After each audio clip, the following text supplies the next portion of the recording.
What is up, everybody? It's Bob. Got this car behind me. Little Del Sol. Being tuned on a chip DCU setup. Single cam. Supercharger. It's been on the dyno before. Wasn't hitting VTEC. VTEC solenoid was bad. We actually tested it out.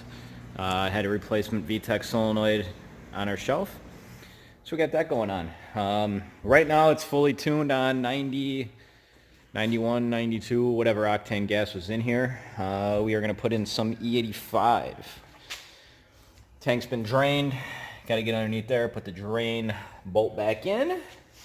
And in between here, as I'm filling this up, I'll do a quick how to test E85 if you've never seen it done, to see what ethanol content it is.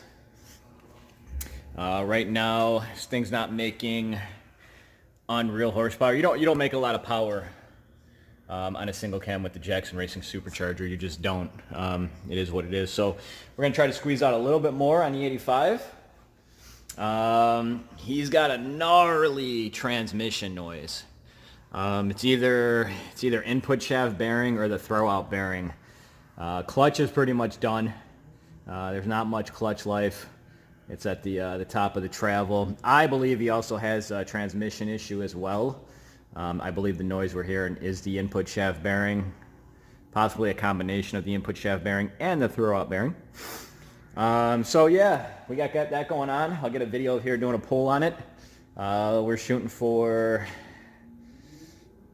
see if we can make 150 horsepower on it. That's what we got going on. I've been a little MIA. I've been sick. That's why I haven't been doing a lot of these videos. I got to upload some more. But yeah, that's what we got going on today. So I'll do a quick cutaway. How to test the 85. Set up the phone. Go from there. So just filled it up with the 85. Put the drain plug in, of course. We have some E85 here that I put in a bottle. It's a little bit easy to transfer it into our tester. Here's our tester. We try to keep one in stock at all times. If we don't have them, you can go buy them on Amazon or go buy them here. It doesn't really matter. Let me put it down here, see if I can get this to stay level here. So on the tester itself, my camera's going to try to focus. You can see that bottom line. It says add water to this line. Pretty simple instructions. Then you fill the rest up. Come on now, there you go. You fill the rest up of E85 to that line. There you go. As my camera does not want to focus, but you fill it up to the top line. So I'm going to put the camera down for a second, fill it up, and go from there. And go answer the phone. Okay, I got the camera set up. We'll see how bad I fail at getting the thing in the shot. So we'll just pour that in, pour it in. Might spill a little bit. So fill it up to that line. We'll put the cap on, mix it around a little bit, and basically what's going to happen is the E85 and the water are going to settle, and you're going to see exactly where the mixture is. Hopefully I got that somewhat in camera. And I'll put it, we'll try to get this, well, first we'll let it settle. How about that? Okay, so now it's pretty much settled to where it should be. And you can see the line, if the camera, well, there you go. So we got about 70% ethanol. We are in the middle of winter here in Illinois. Normally in the summertime we'll see, we got 2 gas stations locally. We'll see anywhere from 80% ethanol to 85% ethanol.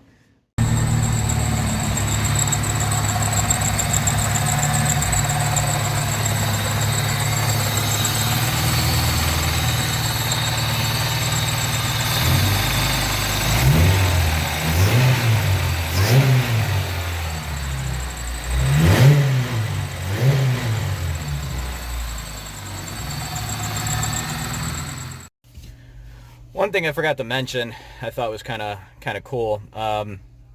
This guy has all the literature from Jackson Racing when it was originally done. If I recall correctly,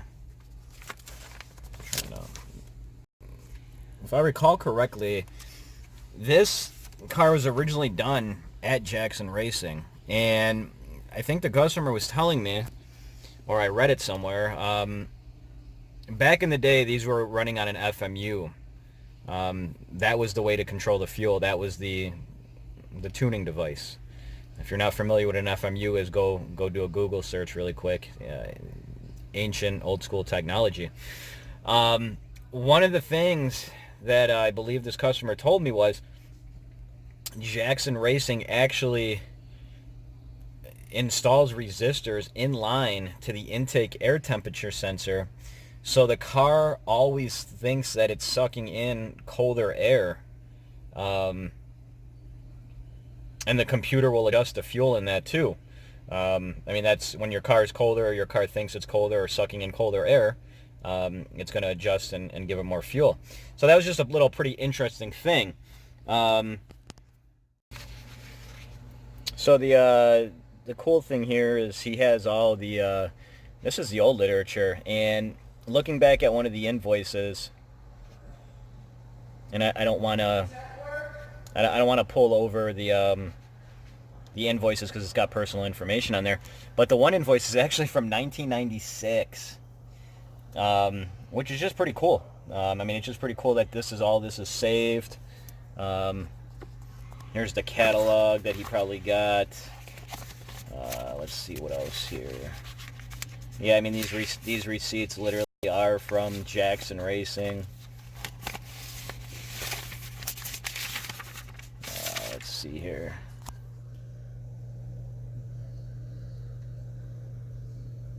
And you can see literally the date on it, 1995. So that's pretty cool. It's pretty cool that he has all that stuff. And as I'm dialing in the tune here a little bit more, making sure everything's 100%. The car wants a little bit more ignition. We're making a little bit more power out of it. Things feel a little bit smoother actually with on e85.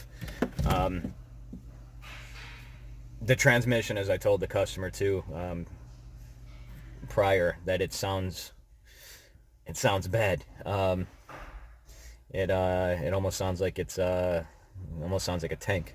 So I gotta prop the phone up over here because I forgot my tripod. I'll do a quick run on it. Like I said, see if you could pay attention and hear that noise I'm talking about.